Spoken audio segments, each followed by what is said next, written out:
Hidup Tasikmalaya, yes. Oke. Tolong, meskipun kita menguasai lagu Arab, menguasai lagu Eropa, menguasai lagu Barat modern, menguasai dari Sheila on Seven sampai Peter Pan, menguasai apapun, tapi jangan pernah menjadikan itu semua menjadi nasi hidupmu.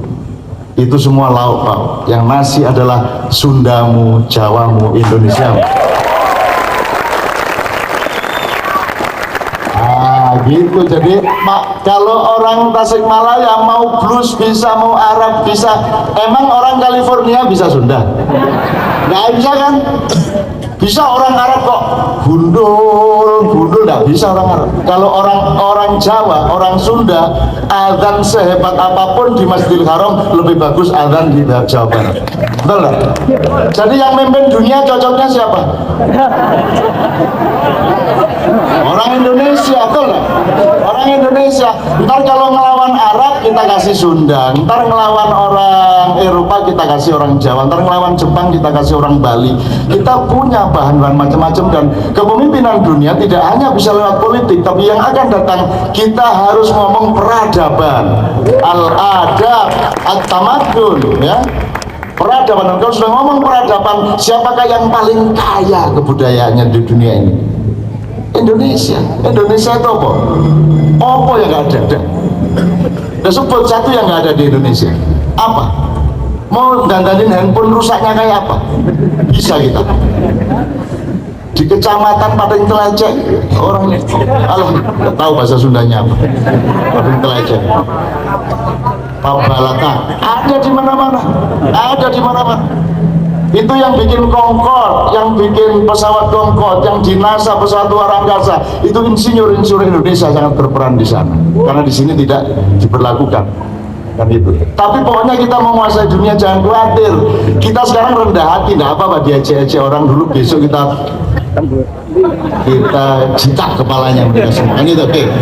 Maka terakhir sekali, sebelum supaya Anda setelah terus, kalau sudah bisa lagu blues terus bangga, bisa Arab terus bangga, enggak, kebanggaan kita nomor satu adalah kekuatan lokal kita.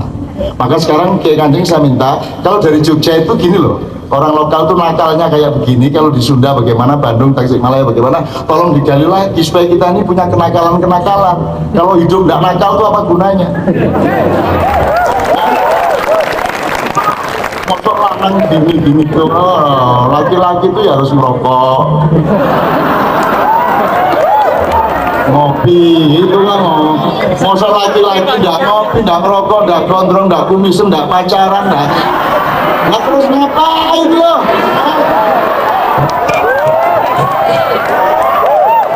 Ntar pagi sore ke kamar mandi cuma diselenting gini, ngapain lo?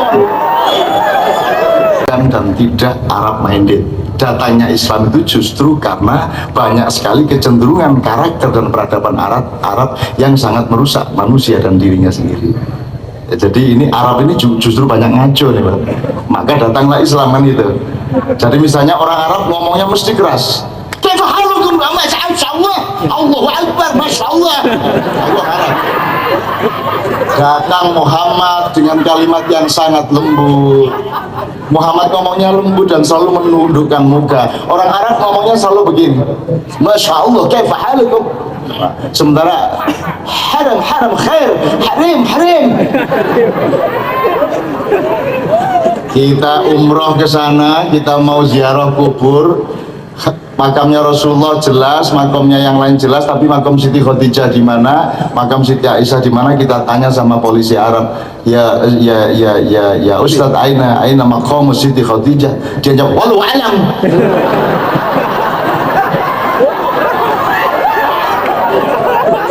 Terus aku jawab, syukron dasmu.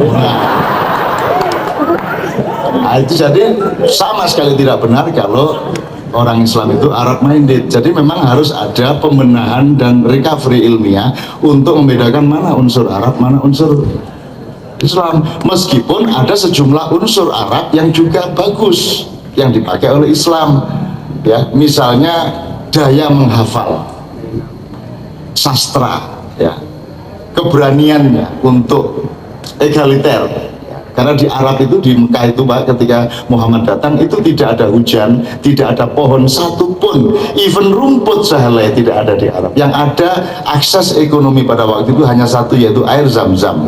Sehingga Abu Jahal ini melawan datangnya Muhammad itu nomor satu urusannya bukan urusan teologi, bukan urusan tauhid, tapi karena ingin copyright air Zam-Zam yang dipegang oleh kakeknya Muhammad yaitu Abdul Muthalib itu bisa belok ke dia.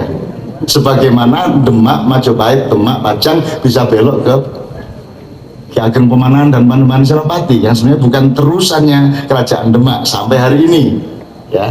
Jadi Abu Lahab maunya jangan sampai copyright penemunya air Zam-Zam ini Abdul Muthalib, jangan sampai hak ini kemudian sampai ke Muhammad. So, kalau ini sampai ke Muhammad, maka yang lain akan kalah karena sumber ekonominya dipegang oleh Muhammad. Jadi ini sebenarnya urusan ekonomi, sama dengan penyerbuan Amerika ke Irak itu nothing to do with nuklir, nggak ada hubungannya sama Islam, itu hubungannya adalah sama pemilikan kilang-kilang minyak dan sumber-sumber minyak. Dan itu. Nah, ini kasus begini sangat banyak sekali di dunia, dan mahasiswa adalah garda depan sebuah bangsa yang harus mampu menolong masyarakat melalui deskripsi terhadap masalah-masalah internasional seperti itu. Nah, maka diskusi seperti ini adalah investasi untuk terus-menerus mencoba merumuskan masalah-masalah yang sebenarnya. Ada banyak hal yang Arab, misalnya akikoh, kekah ya, kalau anak lahir kemudian dikekai, itu tradisi Arab yang diislamkan. Karena dianggap bagus kok itu upacara untuk mengakikai bayi segala macam. Nah, ada banyak sejumlah tradisi Arab yang memang diambil oleh Islam dan diteruskan, tapi diberi muatan-muatan Islam. Termasuk lagu Arab. Ini apakah Islam harus berlagu Arab? Tidak. Cuman harus kita pahami bahwa ada beberapa wilayah estetika yang memang tidak bisa mengelak dari Arab. Misalnya adzan pakai lagu barat itu tetap sukar. Terus angel wis. Kemarin di Fakultas Adab IAIN saya acara seperti ini, kelompok musiknya IAIN Jogja ini Fakultas Adab memakai lagu gereja Gregorian. Jadi pakai lagu-lagu yang seriosa itu. Adam Idris Nuh Soleh Ibrahim Ismail. Kau mau apa bagus, cuman jajal adzan nganggo lagu ini. Hayya ala sholah, hayya ala falah. Ketoke rada gak enak subuh-subuh. Jadi boleh-boleh aja, cuman semua ada batasnya. Kalau lagu Sunda malah bisa untuk adzan, untuk ngimami sholat bisa. Lagu misalnya Eslilin Mace.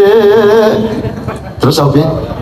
Gelapa muda, Allahu Akbar, Allahu Akbar, Allahu Akbar, Allahu Akbar. Bisa kan? Asyhadu an la ilaha illallah, asyhadu an la ilaha illallah. Enak, gitu. Enak. Kalau jadi saya kira lagu Sunda akan merupakan lagu pilihan di surga di kalangan para nabi Rasul. Enak. Itu nanti Nabi Musa terus nyenggol gini ke Muhammad. Pinter. Hayya 'alas shalah. Terus Muhammad gini, gitu ya. Artinya seneng, saking senengnya terus senggol-senggolan gitu. Apalagi lagu Jawa itu nggak begitu enak, tetapi mengasihkan.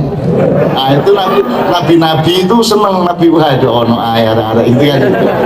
Jadi kalau ngimami bahasa Jawa itu luar biasa enaknya. Bismillahirrahmanirrahim. Alhamdulillahirabbil alamin.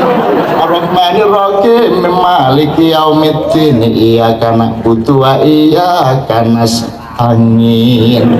Ihdinas siratal mustaqim. Siratal ladzina an'amta 'alaihim ghairil maghdubi alaihim waladdallin. Terus makmumnya semua sambil senyum, amin.